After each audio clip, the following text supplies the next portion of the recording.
நன்றாய் கவனியுங்கள். முதலாவது இந்த முத்திரையை உடைத்த போது ஒரு குதிரையை ஆண்டவர் காண்பிக்கிறார். அது வெள்ளை குதிரை என்று சொல்கிறார். அதன் மேல் ஏறி இருந்தவனை குறித்த விளக்கங்களை நான் கொடுத்து உங்களுடைய கவனத்தை சிதறடிக்க விரும்பவில்லை. ஆனால் நான் சொல்கிற ஒன்றை மாத்திரம் கேளுங்கள். The first horse represent Catholicism. கத்தோலிக்க நண்பர்கள் இங்கே இருக்கலாம். I am sorry to say that my Bible again and again and again shows me this white horse. நன்றாய் கவனிங்க ஐயா. ஏனென்றால் நீ கொஞ்சம் யோசித்து பாருங்க.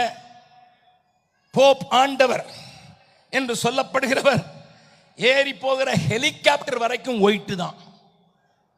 அவர் பவனி வர்ற காரும் ஒயிட்டு தான். அவருக்குரிய காரும் ஒயிட்டு தான். அவர் பேட்டரியில இயங்குகிற காரும் ஒயிட் தான். எங்க போனாலும் ஒயிட் தான். இது ஒரு காரியத்தை உங்களுக்கு சொல்ல வேண்டும். கத்தோலிக்க நண்பர்கள் இங்க இருந்தால் எனக்காக அல்ல, நீங்கள் உங்கள் கைகளில் இருக்கிற உங்கள் ரோமன் கத்தோலிக்க வேதத்தையே திருப்பி படியுங்கள். என் ஆண்டவர் உங்கள் கண்களை திறப்பதற்கு நல்லவராக இருக்கிறார்.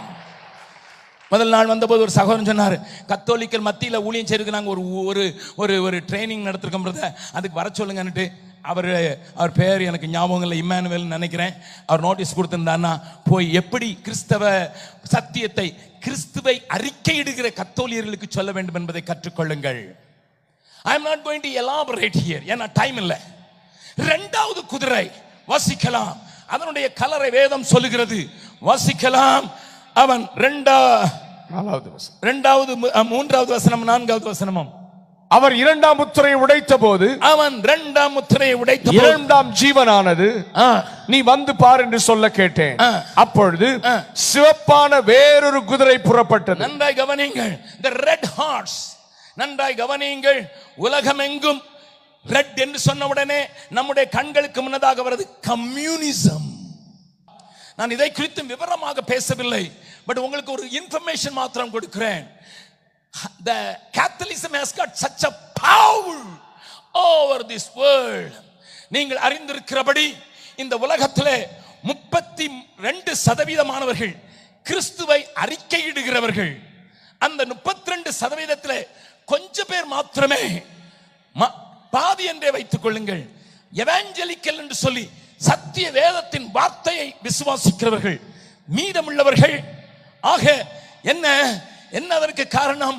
மீதமுள்ளவர்கள் கிட்டத்தட்ட 1.5 கோடி கத்தோலிக்கர்களை உடையது இந்த உலகம். நன்றாய் கவனியுங்கள் அருமையானவர்களே.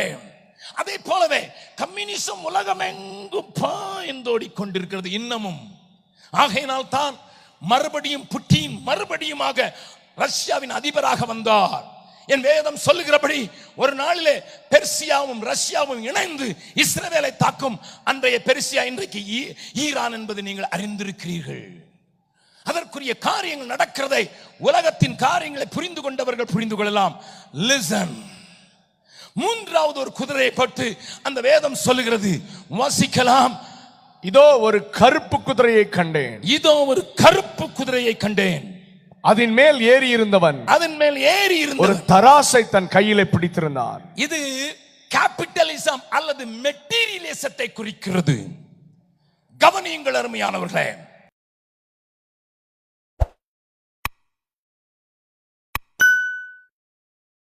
இந்த காரியம் உலகத்தின் ராஜ்யங்கள் அனைத்தும் கிறிஸ்துவுக்கு சொந்தமாகிற இந்த காரியம் நடப்பதற்கு 7ஆம் தூதன் எக்காளம் ஊதுவான் என்று என் வேதம் சொல்லுகிறது.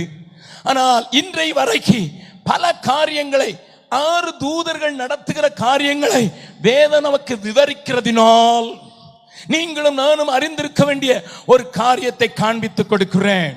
இந்த 6வது அதிகாரத்தில் 1வது தூதனை குறித்து ஒரு காரியம் சொல்லப்பட்டிருக்கிறது. வாசிக்கலாம். 2வது வசனத்தை வாசிக்கலாம். நான் பார்த்தபோது இதோ ஒரு வெள்ளை குதிரையை கண்டேன். வெள்ளை குதிரையை கண்டேன். அதன் மேல் ஏறி இருந்தவன் வில்லை பிடித்திருந்தான். வில்லை பிடித்திருந்தான். அவனுக்கு ஒரு கிரீடம் கொடுக்கப்பட்டது. அவனுக்கு கிரீடம் கொடுக்கப்பட்டது. அவன் ஜெயிக்கிறவனாகவும் ஜெயிப்பவனாகவும் புறப்பட்டான். நன்றாய் கவனியுங்கள். முதலாவது இந்த முத்திரையை உடைத்த போது ஒரு குதிரையை ஆண்டவர் காண்பிக்கிறார். அது வெள்ளை குதிரை என்று சொல்கிறார். அதன் மேல் ஏறி இருந்தவனை குறித்த விளக்கங்களை நான் கொடுத்து உங்களுடைய கவனத்தை சிதறடிக்க விரும்பவில்லை. ஆனால் நான் சொல்கிற ஒன்றை மாத்திரம் கேளுங்கள். The first horse represent Catholicism. கத்தோலிக்க நண்பர்கள் இங்கே இருக்கலாம். I am sorry to say that my Bible again and again and again shows me this white horse. நன்றாய் கவனிங்கள் ஐயா. ஏனென்றால் நீ கொஞ்சம் யோசித்து பாருங்க. போப் ஆண்டவர் என்று சொல்லப்படுகிறவர் ஏறி போகிற ஹெலிகாப்டர் வரைக்கும் ஒயிட்டு தான். அவர் பவனி வர்ற காரும் ஒயிட்டு தான். அவருக்குரிய காரும் ஒயிட்டு தான். அவர் பேட்டரியில இயங்குகிற காரும் ஒயிட்டு தான். எங்க போனாலும் ஒயிட்டு தான். இது ஒரு காரியத்தை உங்களுக்கு சொல்ல வேண்டும். கத்தோலிக்க நண்பர்கள் இங்க இருந்தால் எனக்காக அல்ல, நீங்கள் உங்கள் கைகளில் இருக்கிற உங்கள் ரோமன் கத்தோலிக்க வேதத்தையே திருப்பி படியுங்கள். என் ஆண்டவர் உங்கள் கண்களை திறப்பதற்கு நல்லவராக இருக்கிறார். முதல் நாள் வந்தபோது ஒரு சகோதரன் சொன்னார், கத்தோலிக்கர் மத்தியில் ஊழியம் செய்யறதுக்கு நாங்கள் ஒரு ஒரு ஒரு ட்ரைனிங் நடத்திருக்கோம், அதுக்கு வர சொல்லுங்கன்னுட்டு அவர் பேர் எனக்கு ஞாபகம் இல்லை, இம்மானுவேல் நினைக்கிறேன். அவர் நோட்டீஸ் கொடுத்திருந்தான்னா போய் எப்படி கிறிஸ்தவ சத்தியத்தை கிறிஸ்துவை அறிக்கையிடுகிற கத்தோலியர்களுக்கு சொல்ல வேண்டும் என்பதை கற்றுக்கொள்ளுங்கள். I am not going to elaborate here, ஏன்னா டைம் இல்லை. இரண்டாவது குதிரை வாசிக்கலாம். அதனுடைய கலரை வேதம் சொல்லுகிறது, வாசிக்கலாம். அவன் மூன்றாவது வசனம் 4வது வசனமும்.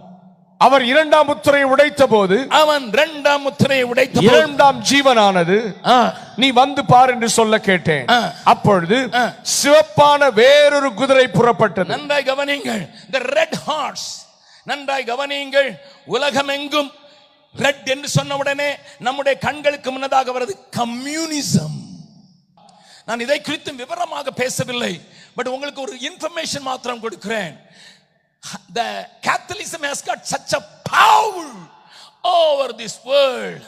நீங்கள் அறிந்திருக்கிறபடி இந்த உலகத்திலே 32% கிறிஸ்துவை அறிக்கையிடுகிறவர்கள். அந்த 32% கொஞ்ச பேர் மாத்திரமே, பாதி என்றே வைத்துக் கொள்ளுங்கள், எவாஞ்சலிக்கல் என்று சொல்லி சத்திய வேதத்தின் வார்த்தையை விசுவாசிக்கிறவர்கள். மீதமுள்ளவர்கள் ஆக என்ன அதற்கு காரணம்? மீதமுள்ளவர்கள் கிட்டத்தட்ட 1.5 கோடி கத்தோலிக்கர்களை உடையது இந்த உலகம். நன்றாய் கவனியுங்கள் அருமையானவர்களே. அதே போலவே கம்யூனிசம் உலகம் எங்கும் பாய்ந்தோடி கொண்டிருக்கிறது இன்னமும். ஆகையினால் தான் மறுபடியும் புட்டின் மறுபடியுமாக ரஷ்யாவின் அதிபராக வந்தார். என் வேதம் சொல்லுகிறபடி ஒரு நாளிலே பெர்சியாவும் ரஷ்யாவும் இணைந்து இஸ்ரவேலை தாக்கும். அன்றைய பெர்சியா இன்றைக்கு ஈரான் என்பது நீங்கள் அறிந்திருக்கிறீர்கள்.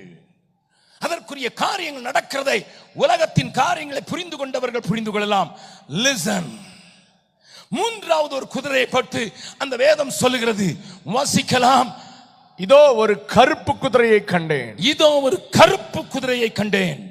அதன் மேல் ஏறி இருந்தவன் ஒரு தராசை தன் கையிலே பிடித்திருந்தான். இது கேபிட்டலிசம் அல்லது மெட்டீரியலிசத்தை குறிக்கிறது. கவனியுங்கள் அருமையானவர்களே. இந்தியாவிலே ஒரு சராசரி மனிதனுடைய வருமானம், மன்மோகன் சிங், டாக்டர் மன்மோகன் சிங் நம்முடைய பழைய பிரதமர், இந்த இந்தியாவுக்கு பிரதமராக முன்னதாக வெறும் 300 ரூபாயாக இருந்தது. ஆனால் அவர் பதவியில் இருந்து இறங்கும் போது 1500 ரூபாய் சராசரியாக இருந்தது. ஆனால் இதை நீங்கள் சைனாவில் இருக்கிற அங்க உள்ள காரியத்தோடு நீங்கள் இதை ஒப்பிட்டு பார்த்தால் ஒவ்வொரு சராசரி மனிதனுக்கும் 7500 ரூபாய் கிடைக்கிறது. I been to China. சைனாவினுடைய ரெட் ஸ்கொயர் வரைக்கும் போய் பார்த்தேன். What I have seen there, even though communism is in a low key, but materialism, பொருளை பற்றிய காரியங்கள், capitalism occupies even the communist China, especially the young people. இளைஞர்களை பிடித்திருக்கிறது. இருக்கிற அது நம்முடைய நாட்டுக்கு வந்து கொண்டிருக்கிறது நீங்கள் அறிவீர்கள். அது வாங்கணும், இது வாங்கணும், அது வாங்கணும், அது வாங்கணும், வெறி வெறி வெறி எல்லாருக்கும் பிடிச்சிருக்கு. வீட்டில் இருக்கிற சின்ன பிள்ளை 2 ஷூ இருந்தா பத்தாது, எங்க கூட இருக்கவா ஒவ்வொரு நாளும் ஒரு ஷூ போடுறா, எனக்கு 4 ஷூ வாங்கி கொடுன்ட்டு மெட்டீரியலிசம். இப்ப பிறந்து வான்னு வரும்போது 3ஆவது மாசத்துல விளையாட கேட்கறது ஐபோன். நான் நிறைய பிள்ளைங்களை பார்த்துட்டேன், எங்க போனாலும் ஒரு இந்த டெடி பேரை வாங்கி கொடுத்தா தூக்கி தூர போட்டு, இது வேண்டாம் அது கொடு. அதை கையில வச்சுக்கிட்டு அல்லோ, அதுக்கு அல்லோவும் சொல்ல தெரியல, அல்வாவும் சொல்ல தெரியல, ஆனா அதுக்குள்ள அதை கையில வச்சுக்கிட்டு என்னெல்லாமோ சொல்லுது. இந்த மெட்டீரியலிசம் இஸ் ஆக்குபைங். ஆகினால் தான் அறிமுகமான 20 செகண்ட்ல இந்தியாவில் 20 செகண்ட்ல அறிமுகமான 20 செகண்ட்ல ஆப்பிளுடைய ஒரு ப்ராடக்ட் 4 லட்சம் வித்தது. இந்தியா கஷ்டப்பட்ட நாடுங்கிறமே. யா, எங்க ஊர்ல கோமணம் பாய்க்கிறதுக்கு சரியான துணி இல்லை, ஆனா கையில இது செல்போனை வச்சுட்டு பாட்டு கேட்டுக்கிட்டு இருக்கான். நான் ஒருத்தனை பார்த்து நேரே கேட்டுட்டேன்ப்பா, இதை வித்துட்டு ஒரு சட்டை வாங்கி போடுப்பா.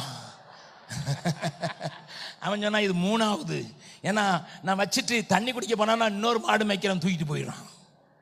விளையாட்டு சொல்ல எங்க வீட்டுக்கு முன்னால வந்து பாத்தீங்கன்னா நிறைய மாடு மேய்க்கிறவங்களை பார்க்கலாம்.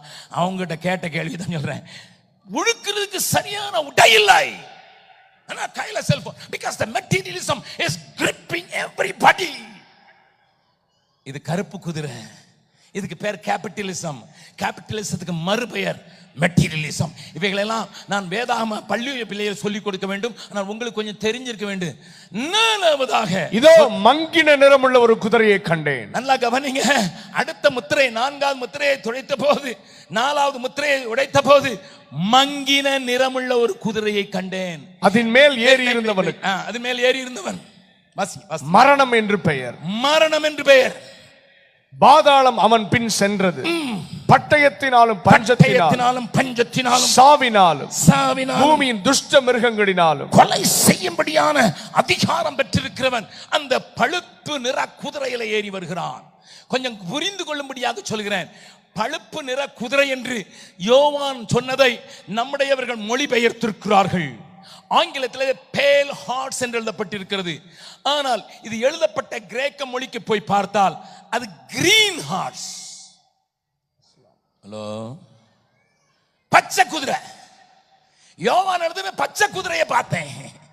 நம்ம டிரான்ஸ்லேட் பண்ணவங்க பச்சை குதிரைன்னு எப்படி எழுதுறது?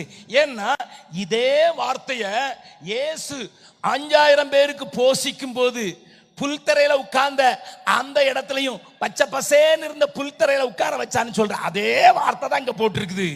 அதனால பச்சை. ஆனா யோவான் பார்த்தா பச்சை எப்படி இருக்கும்னுட்டு அதை அவனால விழானா பச்சைன்னு எழுதி வச்சான். நம்ம ஆளுங்க டிரான்ஸ்லேட்டர் பச்சையில எப்படியா குதிரை இருக்கும்? பச்சை குதிரை எப்படி இருக்கும்? கருப்பு குதிரை பார்த்துருக்கோம், சிவப்புன்னு பிரவுன் அடிக்கிற ஒரு குதிரையை பார்த்துருக்கோம், வெள்ளை குதிரையை பார்த்துருக்கோம். பச்சை குதிரை கிடையாதுன்னு சொல்லி நம்ம ஆளுங்க பழுப்பு குதிரைன்னு எழுதிட்டாங்க. பச்சை குதிரை அது ஐஎஸ்ஆக இருக்கலாம், ஹலோ, அது தாலிபானாக இருக்கலாம், ஹலோ, அல்லது அல் கைதாவாக இருக்கலாம். எல்லாம் இருந்தாலும் அவன் கொடியும் பச்சை தான். எந்த ஊருக்கு போனாலும் பச்சை தான். எங்க போனாலும் அவர்கள் கொலை செய்கிறவர்களாக, மரணத்தை கொண்டு வருகிற தூதர்களாக மாறிவிட்ட பொல்லாத காலம். நான் சொல்லுகிறதை கவனியுங்கள். ஒருவேளை யாராயிலும் இஸ்லாம் நம் நம்பிய நண்பர்கள் நீங்க கேட்டுக்கொண்டிருந்தாலும், brother, go back and read your book. கவனியுங்கள். இந்த நேரம் இன்றைக்கு ஒரு 1500 கிறிஸ்தவர்கள் ஈராக்கிலே வாலிப பெண்கள் பிடிக்கப்பட்டு கழுத்தறுக்கப்பட்டிருக்கிறார்கள் என்கிறது உனக்கு தெரியுமா? Today I am not telling you a story. I have got an authentic report from an authentic person. ஐயா,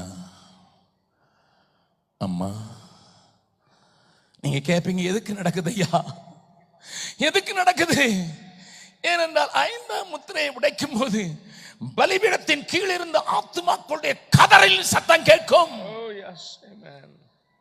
அங்கே ஒரு சத்தம் உண்டாகும், எதுவரைக்கு எங்களை ரத்தத்திற்காக பழி வாங்காமல் இருப்பீர் ஆண்டவரே. அவர்களுக்கு சொல்லப்படுகிற வார்த்தை என்ன? வாசிக்கலாம். அவர்கள் பரிசுத்தமும் சத்தியமும் உள்ள ஆண்டவரே, பரிசுத்தமும் சத்தியமும் உள்ள ஆண்டவரே, தேவரீர் தேவரீர் பூமியின் மேல் குடியிருக்கிறவர்களிடத்தில், பூமியின் மேல் குடியிருக்கிறவரிடத்தில் எங்கள் ரத்தத்தை குறித்து, எங்கள் ரத்தத்தை குறித்து எதுவரைக்கும் நியாய தீர்ப்பு செய்யாமலும், நியாய தீர்ப்பு செய்யாமலும், பழி வாங்காமலும் இருப்பீர் என்று, பழி வாங்காமல் இருப்பீர் என்று மகா சத்தமிட்டு கூப்பிட்டார்கள். அப்பொழுது அவர்கள் ஒவ்வொருவருக்கும் வெள்ளை அங்கிகள் கொடுக்கப்பட்டது. அன்றியும் அவர்கள் தங்களை போல கொலை செய்யப்பட போகிறவர்களாகிய தங்கள் உடன் பணிவிடைக்காரரும் தங்கள் சகோதரருமானவர்களின் தொகை நிறைவாகும் அளவும் இன்னும் கொஞ்ச காலம் இளைப்பாற வேண்டும் என்று அவர்களுக்கு சொல்லப்பட்டது. ஆண்டவரே அவர்களுக்கு சொல்கிறார், அவர் I set a number, அந்த நம்பர் நிறைவேறுவதற்கு இது நடக்கும் என்று சொல்கிறார். கவனிங்கள், பயமுறுத்த வரவில்லை, அல்லது ஏதோ பசப்பு மொழி சொல்லி நீங்கள் சரியான சபையை அடையாளம் கொண்டு கொள்ள வேண்டும் என்பதற்காக வரவில்லை. I want you to know that